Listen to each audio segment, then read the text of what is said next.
Ассаламу алейкум достар, қалдарыңыз қалай, жақсы ма? Қазір сіздермен молочный девочка тортын жасайтын боламыз. Бірінші 3 жұмыртқамызды қосамыз.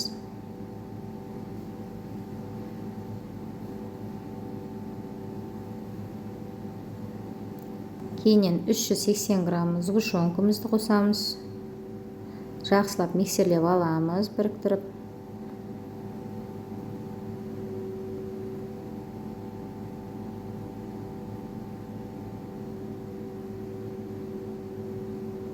Кейіннен 110 грамм ертілген сливочный майымызды қосамыз. 250 грамм ұнымызға 10 грамм разрыхлитель қосып, сұйық массамызға салып миксерлейтін боламыз.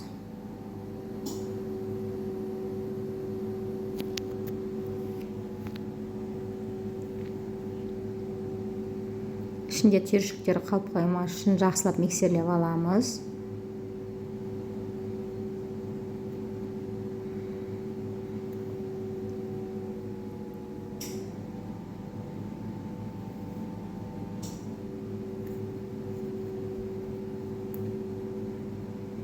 Дайын болған тестамызды 22-лік форманың астыңғы бөлігін алып, многоразный пергаментіне қағазға 22-лік неге сызып аламыз формасын. Сөйтіп дайын тестамызды салып,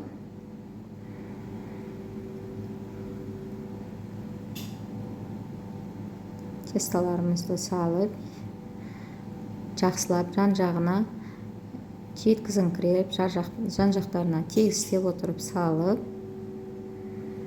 тегістеп отырып жағасыздар да. Сол сызықпен бірдей қылып еткен теста піскен кезде оның бәрі бір іседі. Жан-жағын кесіп алып тастаймыз оның. Жақсылап тегістеп аласыздар. Сөйтіп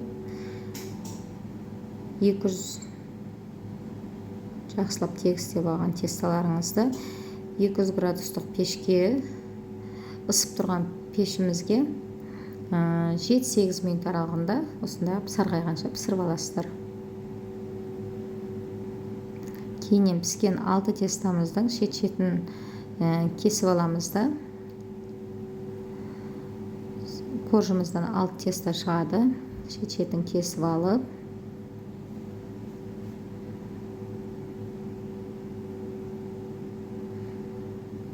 жанынан шыққан корждарды тастамайсыздар, өйткені ол тестамыз жаңағы трайфл жасағанда керек болады. Қазір крем жасаймыз. 69% творожный сырығымыздан 150 грамм қосамыз.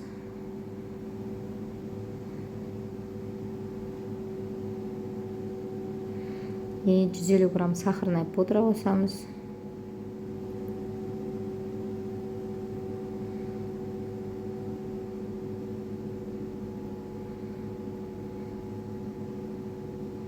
Жақсылап біріктіріп миксерлеп аламыз да.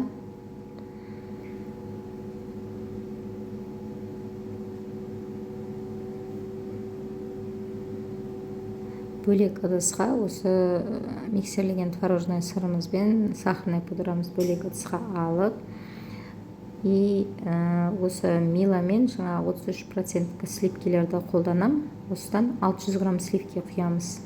Мила нежный дәм береді тортқа, сол үшін мен миладан аздап қосып жіберуге тырысам, екен торттарыңызда нәзіктік, молочный өзі нәзік торт қой.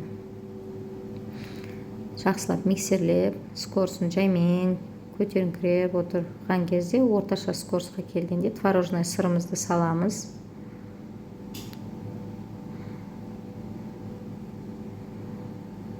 Массамыз бір-бірімен бірігіп, қоймалжың масса болғанша жаймен скорсымызды көбейтіңкіреп отырамыз да, жоғары скорсқа көтереміз.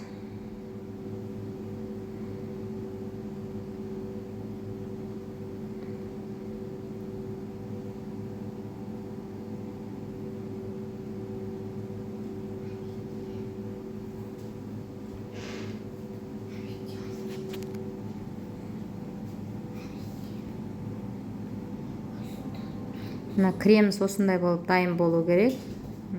Дайын болған креміміз қоймалжың осындай массаға айналған кезде 6 тестамыз дайын болды. Дайын болған тесталарымызды қазір дайын болған кремімізбен бір-бірімен біріктіретін боламыз.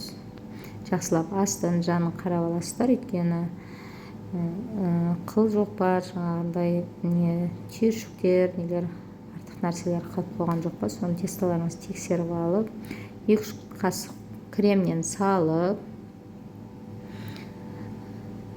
тегістеп жағып шығасыздар.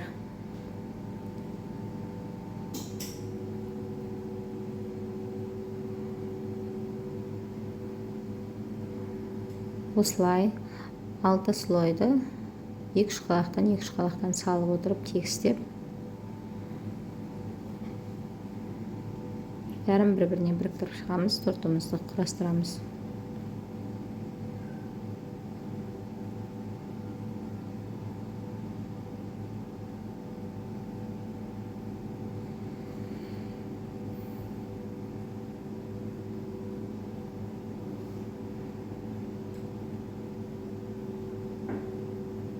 Бұл молочная девочка тортымыз көлемі 1,700-2 килограммдық торт болып шығады. Қазір шыққанда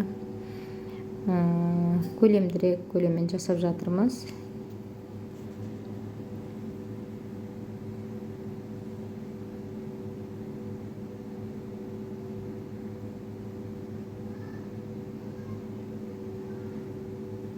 Кремін жақсылап тегістеп жібереміз да, қалыптан шешіп алып, сыртын креммен қаптап, бір слой креммен қаптап шығамыз да, жақсылап.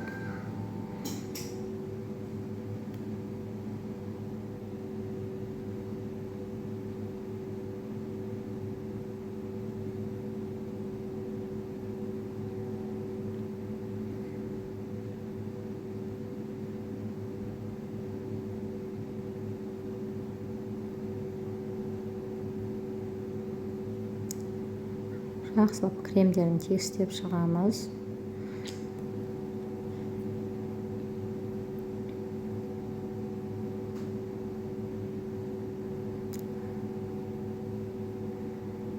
Тегістеп шыққаннан кейін осы тортымызды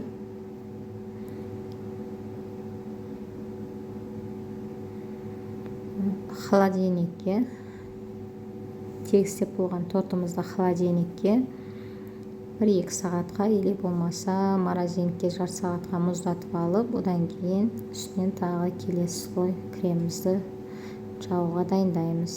Қазір дайын болған тортымызды мұздатқышқа жібереміз.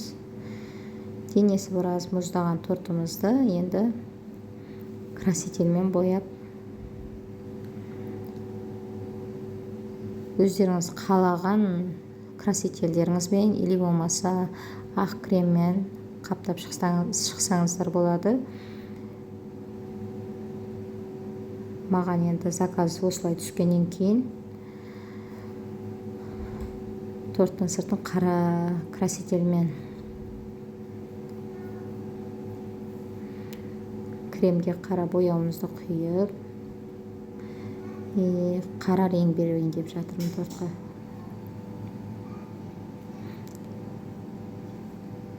Сіздер ақ креммен, или қызыл, қалаған цветтеріңізбен боясаңыздар болады, или кремнің өз цветімен қалдырсаңыздар да болады. Бірақ обязательно мұздаған торттың сыртынан бір слой крем жағып шықсаңыздар, теп-тегіс әдемі торттарыңыз көзге де көрнекісі әдемі болып шығады.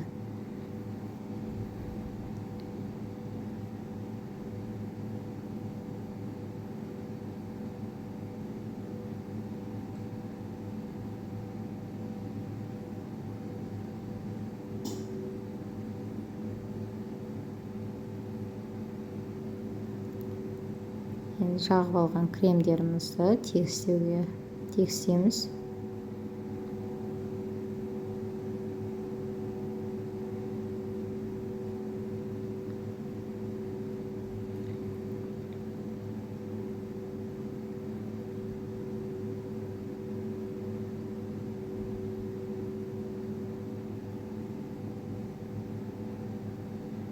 Жақсылап тегістеп алып,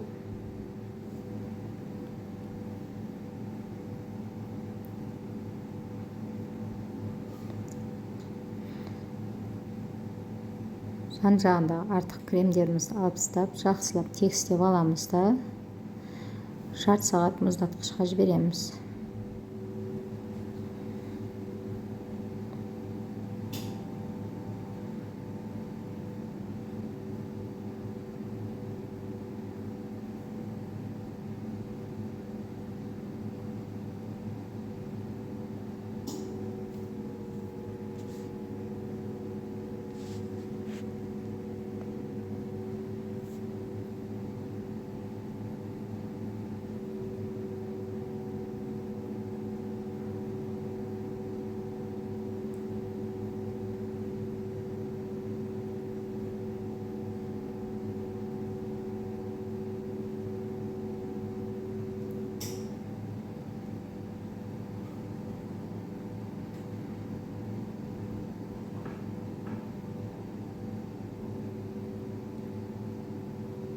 Жарты сағат мұздатқышқа жібереміз.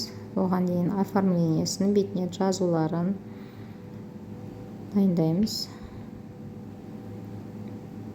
Осындай қалыпқа қалаған жазуларыңызды жазып шығаруларыңызға болады. Мына жерде кукурузный крахмал мен мастикамен мен қалыпқа салып жазуын жазып жатырмын.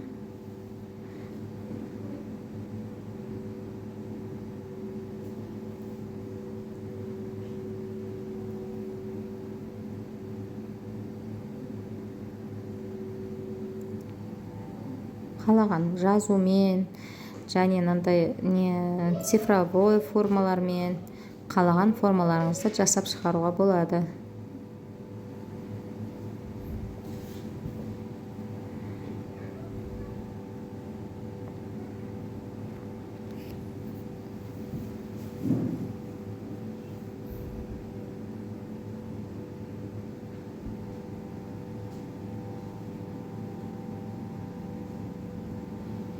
Ал енді жазуларын жазып болдық.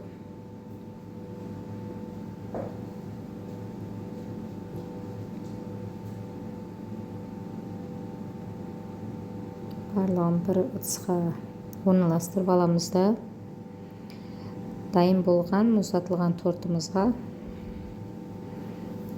клиентіміздің, заказ берген клиентіміздің оформлениесі бойынша тортқа жазуларын қойып қалаған оформлениелеріңізбен жасауларыңызға болады.